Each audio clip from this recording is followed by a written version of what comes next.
네, 오늘은 이 사도행전 말씀을 중심으로 함께 은혜를 나누고자 합니다. 그런데 이 사도행전 말씀을 살펴보기 위해서는 그 전에 먼저 오늘 다른 본문으로 택해 있는 시편 말씀과 요한복음 말씀을 먼저 잠깐 살펴보도록 하겠습니다. 시편 23편, 우리에게 너무나 잘 알려진 말씀이고 많은 그리스도인들뿐만이 아니라 일반인들도 많이 알고 묵상하고 즐겨 읽는 그런 시편이기도 합니다. 여호와께서 나의 목자가 되심으로 내가 부족함이 없습니다. 그리고 푸른 풀맛과 쉴만한 물가로 나를 인도하시는 분이십니다. 그런 노래입니다. 자, 우리 시편 23편을 생각할 때 참 평화로운 그런 이미지가 떠오르시죠. 머릿속에 이 넓은 들판이 보이고 양들이 한가롭게 풀을 뜯고 있는 그런 장면을 생각을 합니다. 그런데 이렇게 목자가 양을 이끌다 보면 여러 가지 위험에 처하게 되기도 합니다. 실제로 이스라엘에서 목자들이 양을 칠 때 여러 가지 위협들이 있었는데 가장 큰 위협 중에 하나가 짐승들, 일이나 늑대나 그런 곰이나 사자들이 그 양을 해하려 오는 경우도 있었고요. 그리고 자기 양을 자기가 치는 경우도 있고, 아니면 부잣집 같은 경우는 목동을 따로 두어서 그 양을 치도록 하기도 하였고요. 일반적인 가정 같은 경우는 일일이 그 양을 칠 수 없기 때문에 이 몇 가정이 함께 모여서 공동으로 그 양을 누군가에게 맡기는 그런 일도 있었다고 합니다. 자, 그러다 보니 목자가 양을 이끌고 가면 뒤처지는 양들이 있어요. 그 뒤처지는 양들을 훔쳐가는 그런 도적도 있었고, 대놓고 양이 우리로 들어가서 대놓고 가져가는 그런 도적들도 있습니다. 그 짐승, 도둑들, 도적들, 그런 여러 가지 위협으로부터 양들을 지키고 보호해야 될 의무가 이 목자에게 있었던 겁니다. 자, 그런데 우리는 이 결론을 알고 있는 사람들이요. 늘 주님이 목자 되시고 다 알고 보호해 주시고 그런 생각을 하는데, 일단 결론은 덮어두고 그냥 우리가 양이라 일단 일반적인 시선을 가지고 있다. 그 입장에서 한번 생각을 해보겠습니다. 자, 목자가 양을 이끌 때 늘 평안하고 늘 평화롭고 그런 일만 있지는 않을 겁니다. 앞서 말씀드린 그런 위협들도 있지만 가끔은 목자가 양들을 위험한 순간으로 인도하는 때도 있다는 겁니다. 오늘 시편 23편 말씀에 보면 4절 말씀에 있죠. 내가 사망의 음침한 골짜기로 다닐지라도 해를 두려워하지 않는 것은, 그 말은 목자가 사망의 음침한 골짜기로 양들을 몰아갈 때도 있다는 겁니다. 근데 사망의 음침한 골짜기, 그곳에서 위협당하는 그 자체가 목적은 아니겠죠. 아마도 목초지, 꿀을 먹을 수 있는 곳이 더 좋은 곳이 있거나 물을 마실 더 좋은 곳이 있거나 아니면 집에 가는 길일 때 그 중간에 사망의 음침한 골짜기가 놓여 있다면 그 목적지를 위해서 때로는 그 사망의 음침한 골짜기로 양들을 이끌고 갈 수도 있다는 겁니다. 우리들의 삶 속에 있는 여러 가지 고난과 고통과 힘겨운 삶의 그런 역경들을 체험할 수도 있다는 거예요. 그런데 그것이 목적지가 아니라 그 너머에 있는 우리가 먹을 수 있는 그 평안함과 안식과 목마르지 않는 곳, 집이 있기 때문에, 그리고 무엇보다 그 길로 인도하여 주실 그 목자를 믿고 의지하기 때문에 우리는 사망의 음침한 골짜기로 들어간다 할지라도 전혀 내가 해받을 것을 무서워하지 않는다는 그런 얘기입니다. 자, 이럴 때 이제 요한복음 말씀을 살펴볼 터인데, 요한복음 10장에 그런 목자의 모습을 무엇이라고 표현하고 있죠? 선한 목자라고 표현을 합니다. 이 선한 목자라는 표현은 시편 23편에는 어떻게 표현이 되어 있냐면 어떻게 시작이 되죠? 여호와는 나의 목자시니. 성경에서 하나님을 표현한 여러 가지 몇 가지 그런 단어들이 있는데, 엘로힘이라는 그런 단어도 있습니다. 그럴 때는 엘로힘은 하나님의 어떤 주권적인 능력, 인도자 되시고 창조주 되시는 그 하나님을 부를 때 보통 엘로힘, 하나님 그렇게 부릅니다. 여호와라는 말, 야훼라고도 하기도 하는데, 이 야훼라는 이 호칭은 보통 이 하나님과 우리 사이의 언약 관계 속에서 연결된 관계 속에서 맺어진 것을 여호와라고 부르는 겁니다. 즉 나는 양이고 저분은 목자가 되시는데 서로 상관없는 존재가 아니라 무언가로 연결되어 있는 존재라는 그 뜻이 여호와라는 말 속에 들어있는 겁니다. 자, 그런데 요한복음 말씀을 보면 이 목자, 이 선한 목자라는 말이 나오고 또 대비되는 개념으로 삭군이라는 말이 나옵니다. 근데 우리는 이 사꾼하면 좀 어떤 느낌이 드세요? 좀 부정적인 느낌이 들죠. 뭐 돈이나 받아먹고. 근데 그 이미지가 아니라는 거예요. 우리는 제가 몇 번 말씀드리지만 결론은 일단 덮어놓고 생각을 하자는 겁니다. 사꾼은 출애굽기 말씀을 쭉 읽다 보면 하나님께서 이 종들에 대한 규정들을 두셨는데 종을 7년 동안 종로를 사지 못하게 돼 있어요. 그죠? 희년이 되면 돌려보내게 되는데 만약에 그 종을 부릴 때에도 종처럼 대하지 말고 사꾼처럼 대하라고 하나님이 말씀하세요. 그 말은 정당하게 급여를 주고 그 사람의 어떤 노무와 일을 사서 쓰는 정당한 관계를 의미하는 게 사꾼입니다. 뭐 돈만 바라서 그런 좀 악하고 게으른 그런 종의 이미지가 아니라 정당하게 돈을 주고 정당하게 일을 시키는 사람이 사꾼이라는 말의 뜻이에요. 그럼 사꾼이 양을 칠 때 여러 양을 데리고 다니다 보면 앞서 말씀드린 그런 위협들에 처할 수가 있는 겁니다. 그런데 이 사꾼이 책임을 지는 범위와 책임을 지지 않는 범위가 나름대로 정해 있어졌다 그래요. 정해져 있다 그래요. 예를 들면 뭐 이리가 한 마리 달려온다. 어떻게 할까요? 한 마리 정도는 싸워서 어쨌든 양을 지켜야 되죠. 근데 이리가 보통 어떻게 다니죠? 막 때려 다녀요. 그러면 그 사꾼, 그 임금을 주고 고용한 그 사람이 때로 몰려오는 이리에 대항해서 내 목숨을 걸고 그 양들을 지켜야 될까요? 그럴 경우는 면책이 된다는 거예요. 특정 마리 이상의 이리가 오거나 뭐 강도가 오거나 내가 감당할 수 있는 능력 범위 밖에서 위협이 다가올 때 그 양들을 지키지 않고 오히려 나를 지키는 것은 사꾼에게 있어서는 당연한 행동과 결정이라는 겁니다. 한때 우리나라에도 지금도 쓰이는 말이긴 한데 열정페이란 말이 쓰였습니다. 그죠?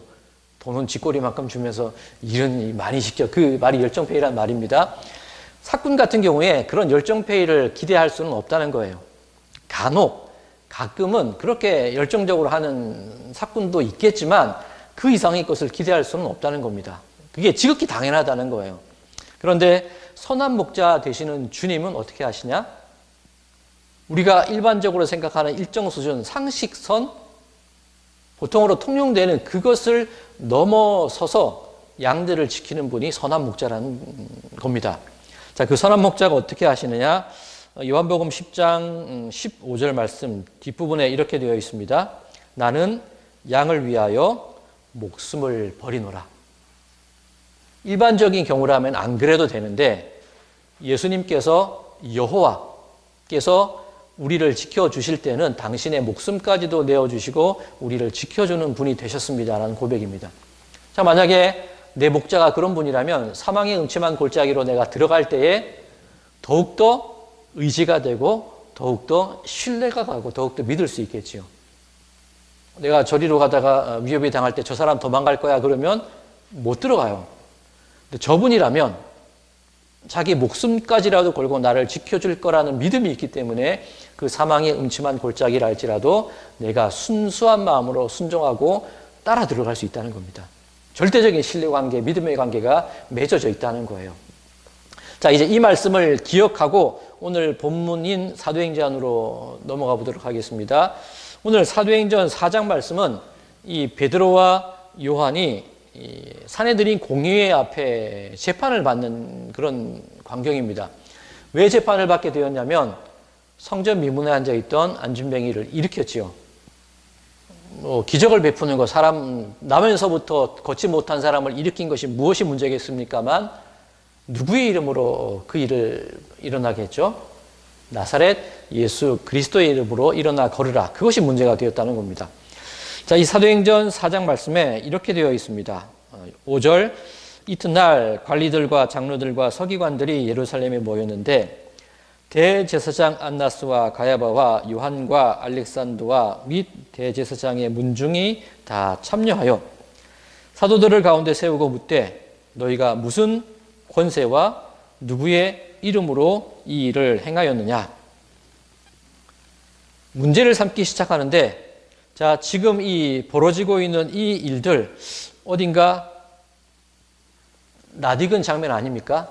대제사장, 가야바, 안나스 여러 그런 문중들 실력 있는 유력자들이 모여서 재판을 하는 장면 좀 낯익은 장면 아니세요? 예수님께서 사내들인 공회에서 재판받던 바로 그 장면과 똑같아요.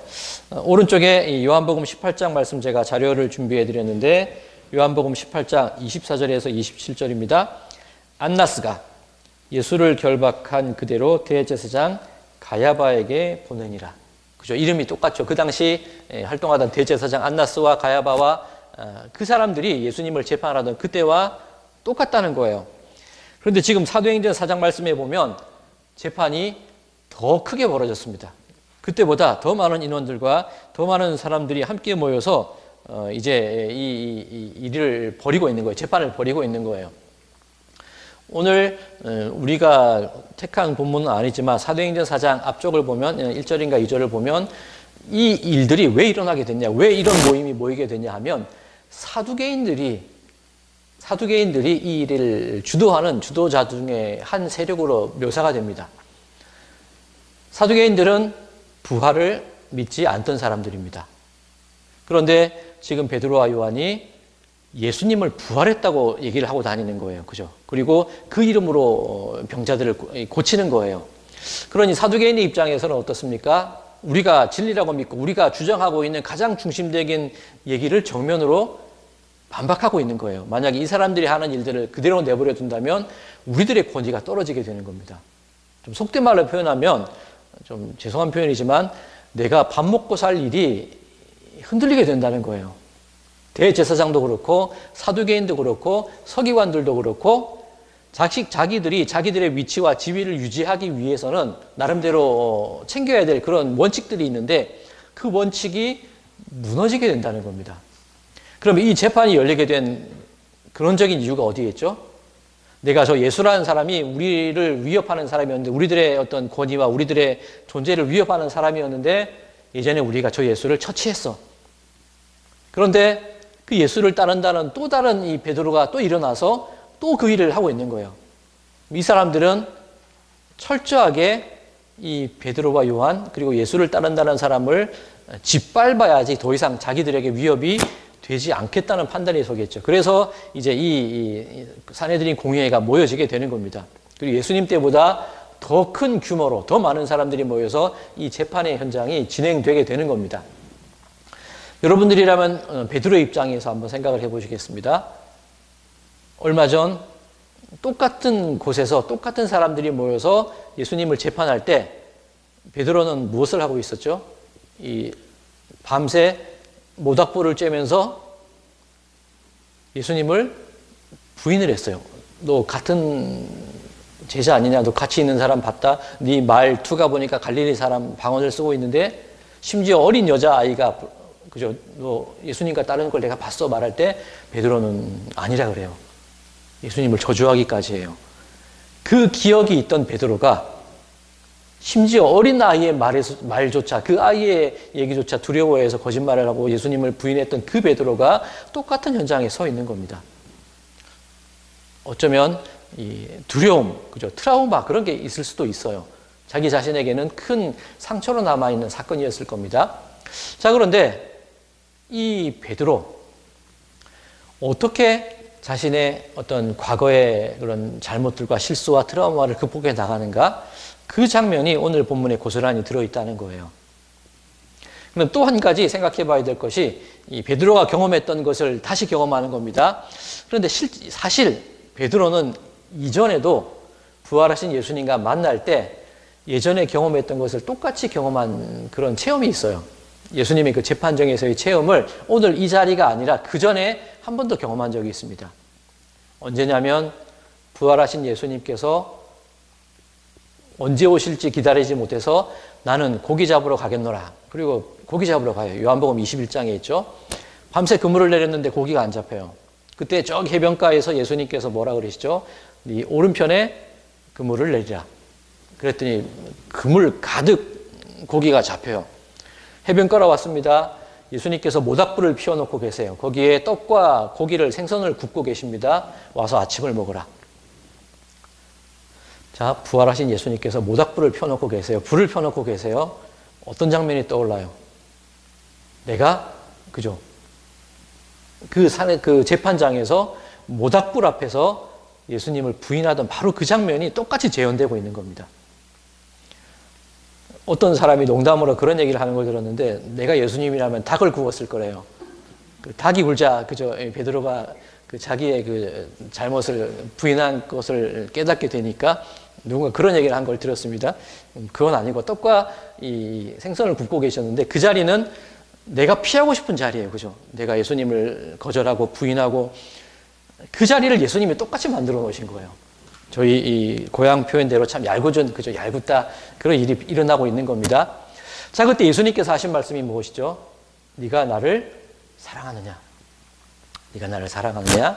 내 양을 먹이라. 네가 나를 사랑하느냐? 내 양을 치라. 네가 나를 사랑하느냐? 내 양을 먹이라.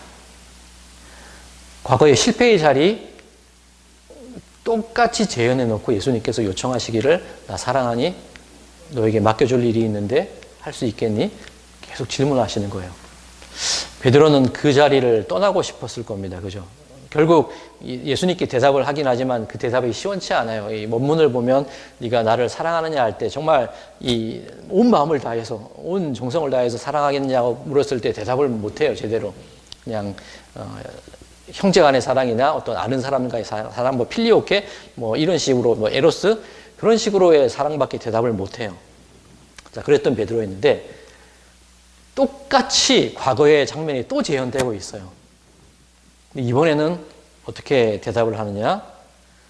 이 사내들인 재판을 건 사람들이 질문합니다. 네가 무슨 권세와 누구의 이름으로 이런 일을 행하였느냐?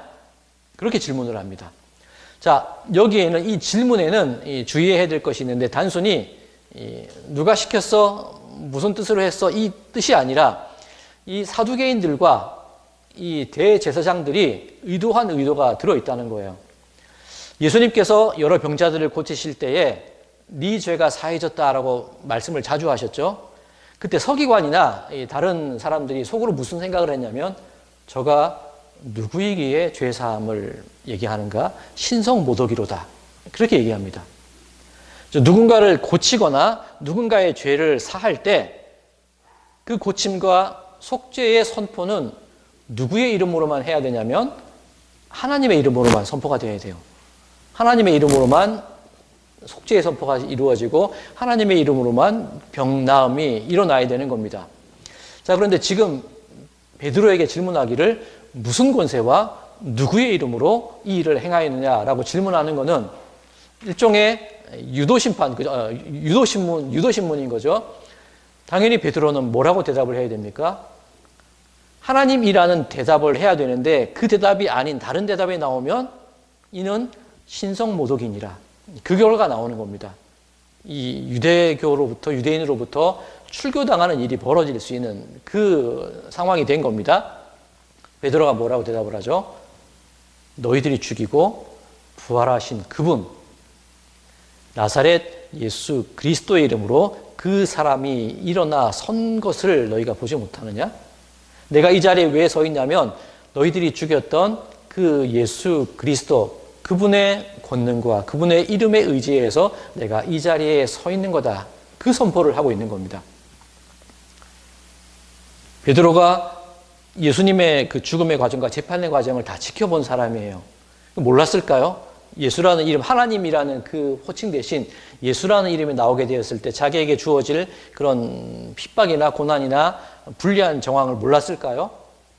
아는데 그렇게 얘기를 하고 있더라는 겁니다.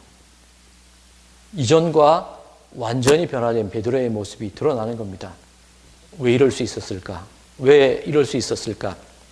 자, 앞서 예수님께서 양을 치시는 나는 선한 목자다라고 말씀을 하셨는데 예수님께서 또 그런 말씀을 하세요. 나는 양의 문이다. 나는 양의 문이다. 양의 문이라는 것이 어떤 의미일까요?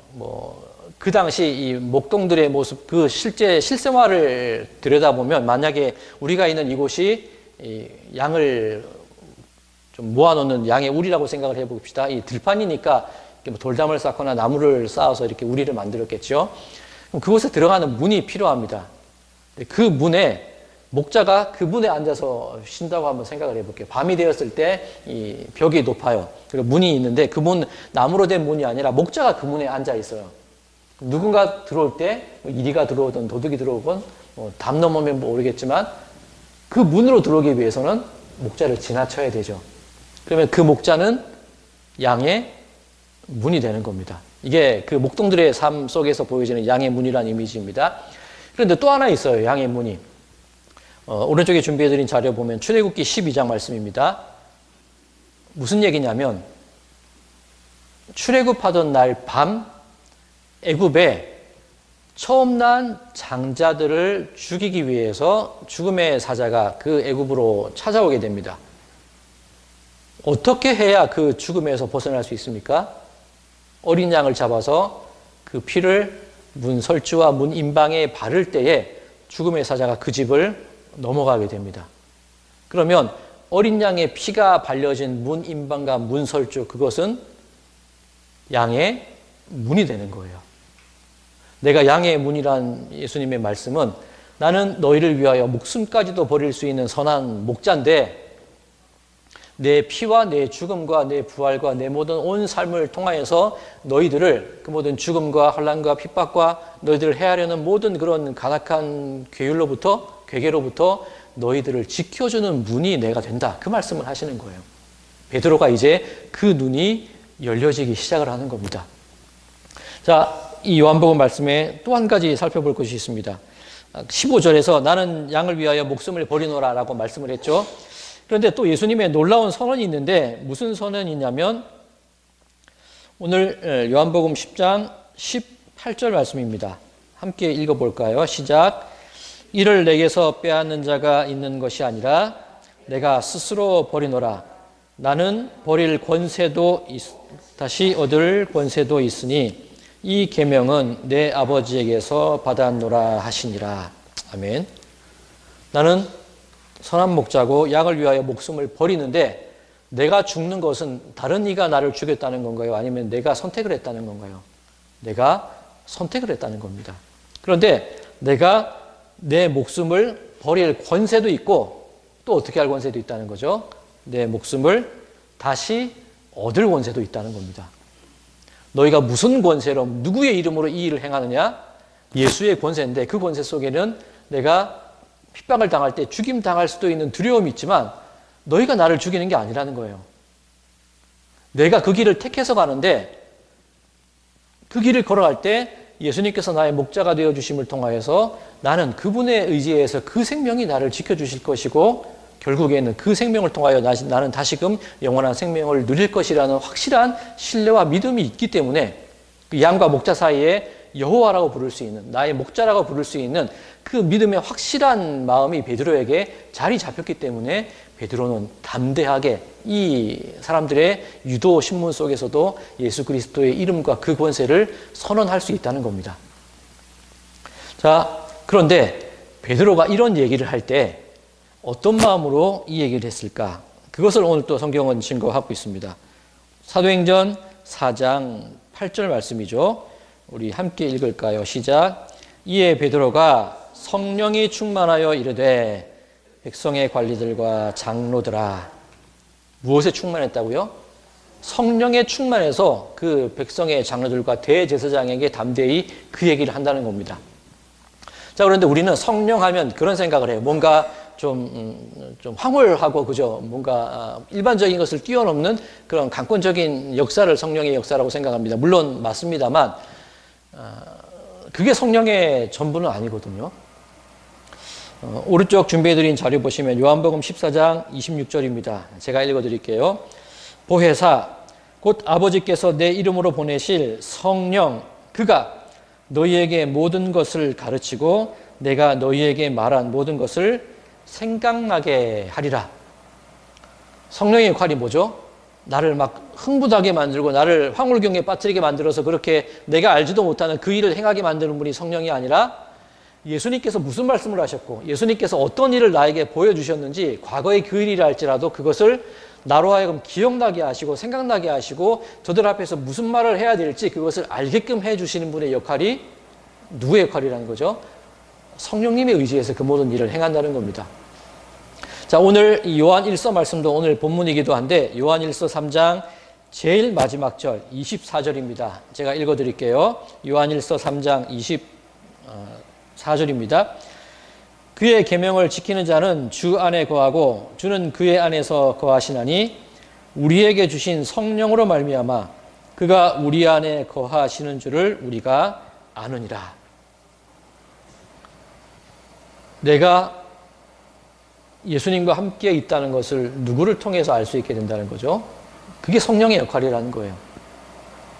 황홀경으로 이끌고 즉흥적으로 얘기하고 아침 저녁을 변화하는 내 흔들리는 마음, 그것이 성령이 아니라 한결같으심으로 나를 통하여 너와 함께하고 있고 나와 함께하고 있고 내가 무슨 말을 해야 되고 어떻게 하고 예수님께서 과거에 어떤 얘기를 해주셨고 그런 모든 것들을 나로 하여금 알게 하시고 지키게 하시고 담대히 세상 속으로 나아가게 하시는 분이 성령님이라는 뜻입니다.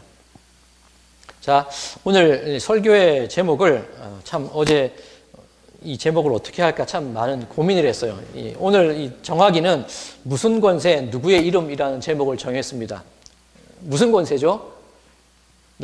내가 목숨을 버릴 권세도 있고 다시 얻을 권세도 있는 예수 그리스도의 권세. 누구의 이름? 예수 그리스도의 이름. 저 사두개인들과 저 바리새인들과 제사장들과 그 사람들의 삶을 위협할지 모르지만 나에게 위협이 될지도 모르지만 나는 그 이름과 그 권세를 가지고 나아간다는 뜻입니다. 그런데 설교 제목을 또 어떤 걸 제가 했었냐면 세상의 중심에서 예수를 외치다. 그 제목을 한번 정해봤어요. 그게 뭐냐면 세상의 중심에서 사랑을 외치다라는 일본 소설이 있습니다. 2001년도에 쓴 소설이고 아마 2004년도에 영화로도 만들어진 거예요. 어제 혼자서 이렇게 곰곰이 세상의 중심에서 예수를 외치다 딱 제목을 정했는데 괜히 이렇게 좀 혼자 민망한 거예요. 남들은 괜찮은데 저 혼자서 이거 너무 좀 나 뜨겁다. 그래서 제목을 이렇게 바꿨는데 근데 사실 세상의 중심에서 예수의 이름을 외치다. 그게 오늘 본문에 딱 맞는 얘기예요. 뭐냐면 사두개인들과 대제사장들과 나를 위협하는 그 모든 사람들이 지금은 세상의 중심입니다. 그렇죠? 그 사람들의 권력과 권위를 유지하기 위해서 그 사람들에 의해서 좌지우지되는 세상이에요. 무슨 권세로 무슨 이름으로 이 일을 하니 예수라는 말을 할 때 나는 죽임을 당할 수도 있어요. 지금은 저 사람들이 세상의 중심이에요. 그런데 베드로는 내가 세상의 중심에서 예수를 외치노라.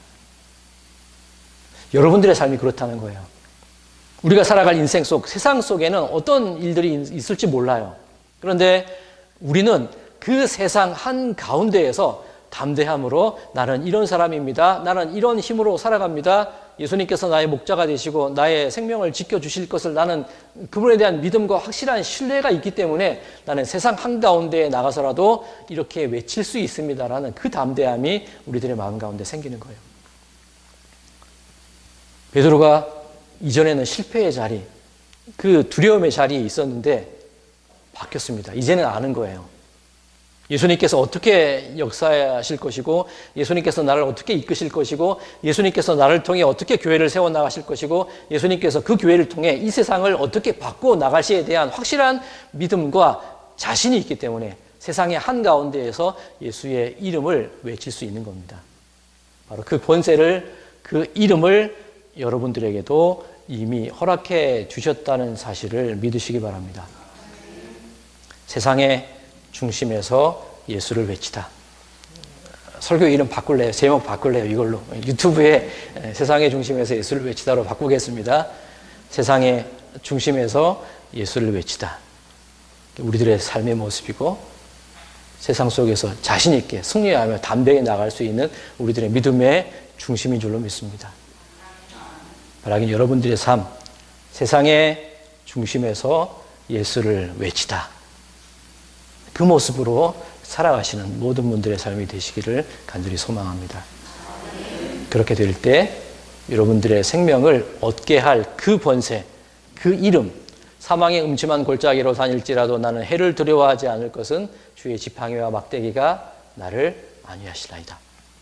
그 믿음으로 또 한 주 승리하며 나아가시는 모든 분들의 삶이 되시기를 주님의 이름으로 간절히 축원드립니다.